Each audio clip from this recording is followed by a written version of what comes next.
Šiandien pademonstruosiu dar vieno bilieto užduoties atlikimą.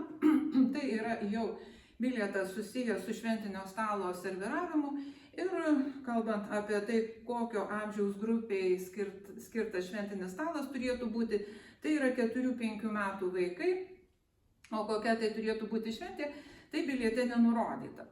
Tai aš kažkiek laiko pagalvojus nutariau, kad tikslinga galbūt būtų paimti tokią neutralią šventę, aktualią mūsų pasirinktai profesijai. Tai yra vaiko diena, naujai dabar Lietuvoje pripažinta 3 gegužės penktadienį, kuomet į tą vaiko šventę kviečiami ne tik tai patys vaikai ir jų ugdytojai, bet ir tėveliai. Plati tokia bendruomenė gali susirinkti ir dalyvauti tokioje šventėje. Tai šiandien ir bus mūsų to stalo tema, tai būtent vaiko šventė 3 gegužės penktadienį. Visi serviravimo aspektai mūsų jau buvo aptarti, kuomet serviravom stalą pietums, bet vis tiek, kalbant ir apie šią užduotį, dar kartą priminsiu, kad visos užduotys prasideda nuo to, kad ateinam tinkamai apsirengę ir susirišę plaukus ir plaunam rankas. Rankų plovimas kiekvienos užduoties pradžioje, taip kaip ir užduotį pabaigus, tik tai dar kartais įsiterpia, kaip plojant lovytę, pavyzdžiui, po nešvarių skalbinių tvarkymo vienas papildomas rankų plovimas, bet kokiu atveju, pradedant užduotį, aš keliauju ir nusiplaunu rankas. Šį kartą man čia sunku yra sukioti tą kamerą, tai aš jau to rankų plovimo nedemonstruosiu, bet lygiai taip pat yra plaunamos rankos kaip ir visais kitais atvejais ir atėjus švariom sausom rankom, aš jau einu serviruoti stalą šventį. Pirmas dalykas, pagal aprašą reikėtų stalą nuvalyti.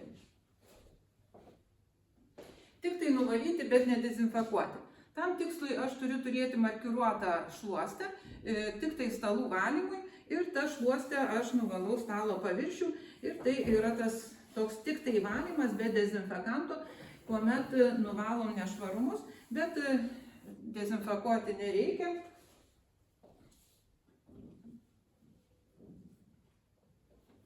Ir ant tokio nuvalyto stalo, aišku, ant sauso, jeigu nuvaliau labai drėgną šluostę, tai tuomet dar nusausinu popieriniu rankšluosteliu, bet prezimuokim, kad tai buvo tik tai drėgna šluostė ir tiesiu staltiesę. Ant švaraus stalo tiesiu staltiesę, kuri yra geltona, šventiška, pavasariška, vaikų šventei labai tiks. Reikėtų susižiūrėti, kad būtų vienodai visur staltiesės kampai. Ir be abejo, iš tikrųjų reikėtų staltiesę pasilyginti su lygintuvu, kad nebūtų tokių įvairių garamščių. Šiuo atveju mes neturim lygintuvo, tai tokia staltiesė kokia yra. Ir pradedam jau dėlioti pasirinktus indus. Ir indus dėliosim priklausomai nuo to, kokia yra tos šventės, koks yra tos šventės valgiaraštukas toksai, ir indus dėliosim vėlgi bendro naudojimo ir asmeninio naudojimo. Bendro naudojimo indų pavyzdžių parinkau, tarkim, tai būtų vaisių vaza, kelių aukštų labai puošniai kartu ir papuošianti, dekoruojanti stalą vaza, į kurią galima sudėti nuplautus vaisius, daržovės ar uogas. Ir čia jau atsiminkit, kad su kauliukais uogos negali būti vaikams duodamos, tai įvairūs ten vyšnios, kažkokie ten abrikosai jau čia nederės. Vėlgi kitas dalykas, susmulkinam taip, kad vaikas galėtų paimti į rankutę, nes tai vėlgi yra aktualu 4-5 metų vaikams. Dar vienas toks bendro naudojimo indas būtų ar tai sausainiams, ar tai pyragams, ar tai vieno kąsnio sumuštiniams. Vaikams darykim tikrai pakankamai lengvai jiems paimamus ir suvalgomus patiekaliukus, vaišes tokias, kurias jie galėtų tikrai be didelių pastangų paragauti. Tai čia būtų tokiems, tarkim, sveikuoliškiems sausainiams be glajaus glaisto ir be kremo ir be šokolado skirta vaza arba vieno kąsnio sumuštinukams. Taip pat reikėtų gėrimo, tai vaikai turi turėti galimybę atsigerti. ant šventinio stalo taip pat. Ant šventinio stalo nededam jokių tetrapakų, nors reklamose galim pamatyti, kuomet ant stalo dedama kažkas iš gėrimų tetrapakuose. Čia nedėkim. Turim vėlgi bendro naudojimo indus ir tai gali būti ir vandenį supilti, ir galbūt tai arbatai, vėlgi be cukraus ir išvirtai tik iš 1 gramo arbatžolių litrui vandens supilti. Statom. Ir tada jau eina asmeninio naudojimo indai priklausomai nuo to, kokios bus vaišės.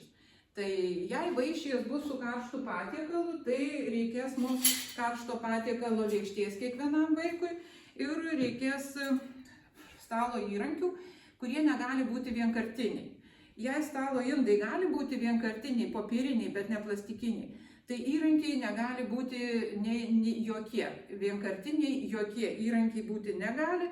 Imam peilį dešinėje, šakutę kairėje, statom taip, kad būtų šiek tiek atitolę nuo krašto, stalo kraštas ten centimetras pusantro ir vienoje linijoje lėkštės šitą briauną ir įrankių kraštai. 4-5 metų vaikas jau gali naudotis įrankiais, jau jį šiek tiek, kai sakoma, to valgymo etiketo mes jau pradedam mokyti, bet jeigu yra labai toksai aiškiai peilio nereikalaujantis patiekalas, tai galim apsiriboti vien šakute, jeigu patiekalas bus toks, daržovių troškinys, kur tikrai nebus ką pjaustyti. Tai galim peilio ir nedėti, o dėti tik tai šakutę ir tada jau jinai yra dedama dešinėje. Jeigu yra ne karštas patiekalas, o sakykime tik tai tokie įvairūs užkandukai, tai įmama užkandžių lėkštelė kiekvienam vaikui ir tą lėkštelę dedam taip, kad vėlgi kiekvienas vaikas turėtų savo lėkštelę ir jeigu ten bus kažkokio pyrago, kurį reikės valgyti šaukšteliu, tai taip pat prie tos lėkštelės viršuje dedamas šaukštelis, kotelis į dešinę, kad suimtų iš karto patogiai prieš valgant. Kaip ir minėjau, vienkartiniai indeliai gali būti popieriniai, tai būtinai dedam atsigert indelį dešinėje viršuje. Ar tai būtų karšto patiekalo lėkštė, ar šiuo atveju užkandžių lėkštė, dešinėje viršuje dedam indelį atsigert. Tai būtų jau asmeninio naudojimo indai ir vaikas jau 4-5 metų turėtų jais mokėti naudotis. Kalbant apie dekoravimą, tai šitai šventei aš siūlyčiau vėlgi akcentuoti vaikų saugą ir vaikų sauga reikalauja, kad ant šventinio stalo nebūtų naudojamos žvakelės, fejerverkai, kažkokie tai, sakykime, tokie dalykai, į kuriuos vaikai galėtų įsidurti, kažkokie smulkūs akmenėliai, karoliukai, kuriuos vaikai galėtų supainioti su saldainiais, bandyti juos ragauti, praryti ar įsikišti kažkur į nosį. Tai vertinant vaiko saugą, mes vertinam tikėtiną jo elgesį. Tikėtinas 4-5 metų vaiko elgesys yra toks, kad iš tikrųjų jam gali būti įdomi net ir kažkokia puokštė padėta ant stalo. Dėl to mums reikėtų vengti ir tų tokių įmantrių puokščių, kur vaikui kažkokia uogelė gali sukelti susidomėjimą, jis galbūt norės ją paragauti, o ten, kai sakoma, neaišku, kokios pasekmės. Tai gyvų gėlių, tokių, kurios ypatingai nelabai mums žinomos, iš tikrųjų reikėtų vengti. Tai kuo tada, sakysi, dekoruojam, tai vaikų šventėj, vaikų dienos proga, aš siūlau tiesiog su vaikais pasiruošti įvairių lankstinių, iš servetėlių išsilankstyti arba iš spalvoto popieriaus išsilankstyti, galima gal geriau iš spalvoto popieriaus, gal geriau stovės, laivelių, kažkokių tai krepšelių ar kitų lankstinių ir tiesiog jais papuošti stalą. Gali vaikas ant to lankstinio užsirašyti ar tai savo vardo pirmą raidę, ar jei ten paprastesnis vardas, gal ir visą vardą užsirašys ir toksai dekoravimas, manau, tai šventė tikrai tiks. Vaikų šventė ir stalas papuoštas vaikų darbeliais. Kalbant apie servetėles, tai jos irgi gali tapti stalo dekoravimo akcentu. Šiuo atveju turiu dekoratyviai išlankstytą servetėlę, čia jau būtų jūsų kiekvienos išmonė, kokią dekoratyvinę lankstymo formą pasirinkti. Ir kuomet mes turim išlankstytą servetėlę, kuri visų pirma skirta kaip servetėlė naudoti, o tada kaip dekoracija. Tai ją dedam į tą lėkštelę, kuri yra šitam asmeniui skirta.